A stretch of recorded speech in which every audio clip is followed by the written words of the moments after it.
कोकण विदर्भात जोरदार पावसाचा हवामान विभागाचा अंदाज आहे। मराठवाड्यासह काही ठिकाणी वादळी पावसाचा इशारा सुद्धा हवामान खात्याने दिलाय।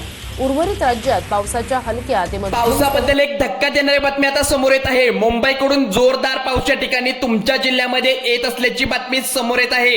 गेल्या 2 ते 3 दिवसापासून पाण्याने ढग भरून येतात आणि इतक्या मोठा पाऊस पडतो की आपल्याला असं वाटू लागतं की पावसाळा सध्याला सुरू झालाय। आज पुढील 3 दिवस 4 दिवस पावसाचा मुसळधार आपल्याकडे वादळी वाऱ्यासह येण्याची इशारा इथे वर्तवलेला आहे।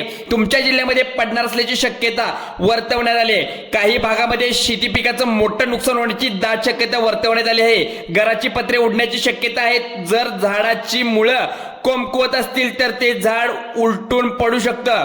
बघा या वातावरणामध्ये किती मोठा बदल झालाय। आजच्या पावसामध्ये 30 ते 40 किलोमीटर प्रति तास वेगाचे वारे असल्याचे आज हे 10 जिल्हे पाण्यात बुडणार। हवामान विभागाच्या अंदाजानुसार धोक्याची पातळी ते ओलांडण्याची शक्यता आहे। हवामान अंदाज सांगत आहे बघा पुढील 24 तासात 10 जिल्ह्यामध्ये जबरदस्त गारपीट जोरदार वादळासह होणार आहे। त्यामुळे 10 जिल्ह्यांची यादी इथे पहा। 120 किलोमीटर प्रति तास वेगाने 5 जिल्ह्यामध्ये वारे वाहणार आहेत।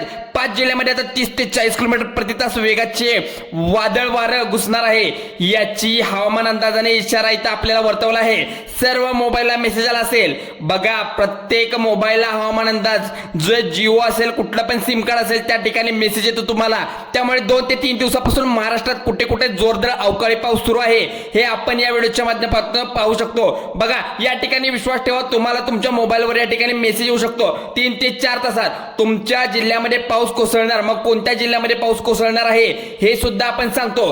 गारपिटीसह गारांचा हा पाऊस मोठ्या प्रमाणात काही जिल्ह्यामध्ये पडत असलेला आपण 2 ते 3 दिवसामध्ये पाहिलेला आहे। बघा 10 जिल्हे जे आहेत प्रचंड धोक्याने वर्तवले आहेत, कारण की 120 किलोमीटरच्या वेगाने वारे 5 जिल्ह्यामध्ये वाहणार आहेत। 30 ते 40 किलोमीटर प्रति तास वेगाने भयानक चक्रीवादळ घुसण्याची शक्यता वर्तवली आहे। आता बघा स्वतः हवामान विभागाने सॅटेलाइटद्वारे संपूर्ण महाराष्ट्राचा एक फोटो काढला। त्या फोटोमध्ये एक विचित्र हालचाल आपल्याला दिसून आली आहे। हालचाल अशी होती की ढगांच्या चक्रीवादळाची आहे। महाराष्ट्राच्या मध्यभागामध्ये एक असे भयंकर चक्रीवादळ या ठिकाणी उलटापालट करण्याची शक्यता वर्तवली आहे, पण जे कालपर्यंत नव्हते। पण आज सकाळपासून चक्रीवादळाची स्थिती जोरदार निर्माण झाल्यामुळे या ठिकाणी चक्रीवादळ मोठ्या प्रमाणाचा तडाखा सर्वात पहिल्यांदा 10 जिल्हे बसणार आहेत। या 10 जिल्ह्याची दुपारनंतर हालचाल वेगवान दिसत आहे, कारण दुपारनंतर हा पाऊस तुम्हाला गरम व्हायला लागतं, सुचत नाही, वारं हलत नाहीये। त्यानंतरचा वारा असा येतो की त्यानंतर ढगच घेऊन येतो।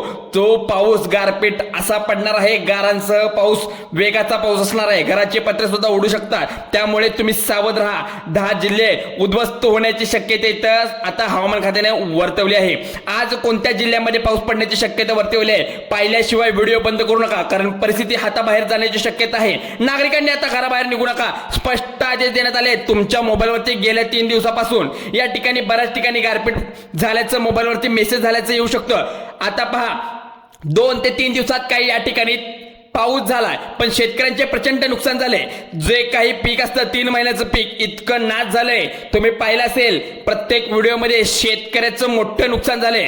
पण आता शेतकऱ्यांना पीक विमा पण येणार आहे, पण त्याची पण शेतकरी आता वाट बघत आहे। यामुळे आमच्याकडे उष्णता वाढल्यानंतर ढग एकत्र येतात संध्याकाळी आणि जोरदार मुसळधार पाऊस पडतो। जिल्हे पहा, जिल्ह्यांची मोठं महत्व आता आपल्या व्हिडिओमध्ये।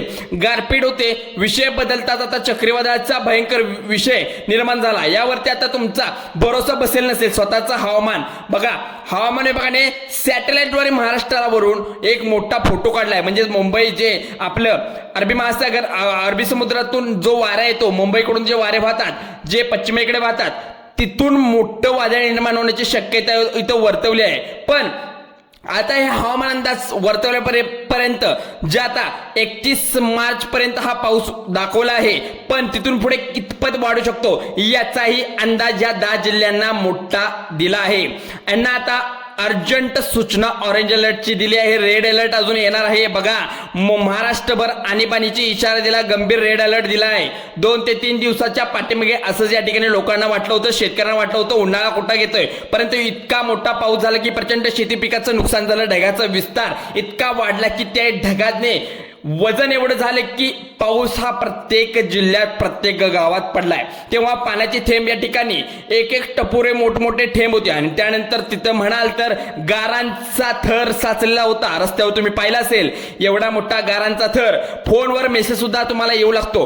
परिसरात पाऊस एवढा वेगाने वाहतो, 30 ते 40 ते 50 किलोमीटर वेगाने. मेसेज सुद्धा तुमच्या मोबाईलवर येतो, त्यामुळे तुम्ही मेसेज चेक करत जावा. कुठेही झाडाखाली थांबू नका, कुठेही तुम्ही विजेच्या डांबाजवळ थांबू नका, त्यामुळे तुम्हाला मोठा धोका होऊ शकतो. महाराष्ट्रामध्ये हा आकार खूप मोठा होता. 2 ते 3 दिवसापासून सर्व महाराष्ट्रामध्ये अवकाळी पावसाचं सावट जोरदार निर्माण झालं. लातूरमध्ये गारपीट झाल्याचं, नाशिकमध्ये, सांगलीमध्ये जोरदार कालपासून पडला. नागपूरमध्ये वेगवेगळ्या भागामध्ये पाऊस पडला आहे. काल कोल्हापुरात, बेळगावात गारपीट मोठ्या प्रमाणात वाढली. आता तिथं गारांचा तर बेळगावमध्ये थरच पडलेला. ह्या महाराष्ट्रामध्ये भीतीचं वातावरण पसरलं आहे.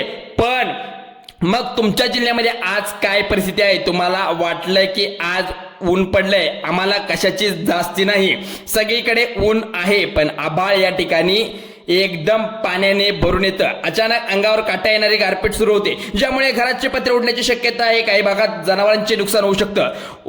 उभं जे पीक असतं ते पूर्ण झोपू शकतं. लक्षात घ्या, तुमच्या पिकाची तुम्ही काळजी घ्या. कोणत्या 3-4 तासामध्ये कोणत्या जिल्ह्यात हा पाऊस पडू शकतो पहा. महाराष्ट्रातील 5 ते 6 जिल्ह्यांमध्ये ठराविक 30 ते 40 किलोमीटर वेगाने पाऊस पडणार आहे, पण 100 ते 20 किलोमीटर वेगाने 5 जिल्ह्यांमध्ये मोठा पाऊस हा पडणार आहे.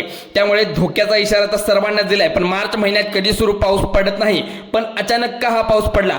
किती मोठा बदल झाला वातावरणात तुम्ही पाहिलं. निसर्गामध्ये इतक्या लवकर बदल होणे खूप हानिकारक आहे, म्हणून खूप सावधगिरीचा इशारा आता तुम्हाला देतोय. 10 जिल्ह्यांची नावे. गारपीट हमखास होण्याची, त्याचबरोबर काळजाची धडधड वाढणार, शिरणार असण्याची पक्की खात्री या ठिकाणी वर्तवण्यात आली आहे. सॅटेलाइट इमेज जो असतो तो खराच सांगत असतो. मॅप महाराष्ट्राचा वरून पाहिलाय तुम्ही, ते पाहिल्यानंतर तुम्हाला सुद्धा धक्का बसेल. मी काय सारखं सांगतो, एवढा मोठा पाऊस तुम्ही पाहिला नसेल. मार्च महिन्यात कधीही पडत नसतो, तो आता पडतोय. अत्यंत गांभीर्याने इकडे लक्ष दिलं पाहिजे. तुमच्या अस्तित्वाचा प्रश्न आहे. जर तुम्ही इशाऱ्याकडे दुर्लक्ष केलं तर समजा तुमचा जिल्हा पूर्ण पाण्याने भिजून जाईल, अख्खं गाव पाण्याखाली झोपेल. रात्री सुद्धा या ठिकाणी गारपीट होण्याची शक्यता वर्तवण्यात आली आहे. पण 10 जिल्ह्यांची नावे ऐकल्याशिवाय तुम्ही व्हिडिओ बंद करू नका. आता थोड्याच वेळात तुम्हाला संपूर्ण माहिती मी तुम्हाला देतो. पण जे विदर्भापासून आपण आता पाहणार आहोत, जे जिल्हे आहे, 4 ते 5 दिवसात इथं मोठ्या प्रमाणात पाऊस पडण्याची शक्यता वर्तवली आहे. आता तुम्ही पाहिलं की काही जिल्ह्यामध्ये मोठा पाऊस झाला, पण काही ठिकाणी विजांचा कडकडाट मोठ्या ठिकाणी झाला आहे, पण तिथं पाऊसच पडलेला नाही. असं का? काही वातावरणात कितपत बदल होऊ शकतो तुम्ही पाहिलं का? अचानक विजांचा तडाखा वाढतो, 2 मिनिटात एवढा मोठा मुसळधार पाऊस येतो. पण एवढा मोठा जर पाऊस आला तर तिथे पाणीच पाणी होतं, पण पिकाचं नुकसान झालंय. पण पीक कसं सावरायचं ते तंत्रज्ञानावर तुम्हाला आधारित आहे. तुम्हाला आधीच सांगितलेलं असतं, सगळी पिकं, जे नगदी पिकं तुम्ही असता लावलेली 3 महिन्याची जर पिकं असेल तर लवकरात लवकर काढून घ्यायला आधीच सांगितलेला असतो, इशारा दिलेला असतो. 10 जिल्ह्यांची यादी आपण पाहणार आहोत. मृत्यूची घंटा ठरवू शकतो, म्हणजेच काय? मग जनावरांचा वाचवण्याची आत्ताच हालचाल करावी लागणार आहे. तिसरा जो जिल्हा सांगतो सोलापूर जिल्हा आहे. पहिला जिल्हा अजूनपर्यंत सांगितलेला आहे, पहिला जिल्हा आहे तो नांदेड जिल्हा. दुसरा जिल्हा आहे तो जो आता सांगितला तो दक्षिण महाराष्ट्राचा जिल्हा सोलापूर जिल्हा.